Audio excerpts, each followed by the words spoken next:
can quote 12,000 verses. I have 4 books memorized. I've been studying the Bible since I was 13. I've read the Bible about 40 times. I've probably got 200 hours of reading, studying, preparing, listening, interviewing for just this single message. I just want you to know I didn't just get God's approval, I got the gay approval.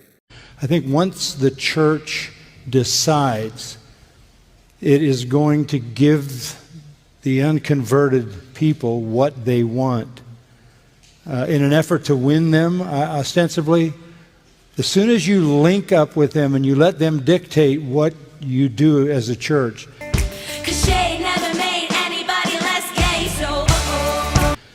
inevitably they will take you to the bottom. And I went over in my clothes and I got in the tub and I said, I'm baptizing Selena and Valentina. They're a married couple. And I said, I just want you to know they're our sisters in Jesus. Whether you believe in heterosexual, homosexual, whatever, I'm a pastor who believes that any sex outside of marriage is not good. If it's not in a committed relationship before God to the person you're with, it's not good. If every relationship, lesbian, gay, whatever, was in a committed monogamous marital relationship, 99% of our problems in this country would go away. In other words, you've just put a ball and chain on the church, and it's going to the bottom. I'm not trying to change your perspective or your conviction. I've got so many blind spots, I'm not telling anybody where they're wrong. The church is the most hateful place toward gays and lesbians and those in this community. The church is like, ooh, don't get near me. I don't want to get gay cooties.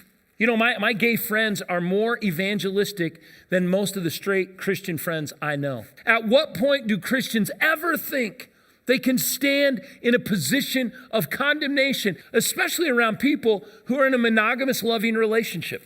So what happens is it starts out, it's kind of benign in some ways. You have contemporary music and the sermons get lighter and lighter. Why are you mad when you could be glad? You could be glad. And it's about success and being happy and finding your fulfillment. Are you convinced that where you're at in life before God and before your own conscience is right? Then that's all you have to worry about. But eventually it won't stay there because they're not going to just accept the style. If you link with the world, they want more than the style. They're going to mess with the substance. You know, we may look and say any other model is an alternative path. Saying it's an alternative path versus saying it's an evil or sinful path is different. And they'll start dragging you down. So the next thing you're going to find out is the gospel gets mitigated. The offense of the gospel is removed because you've already decided you're going to court them.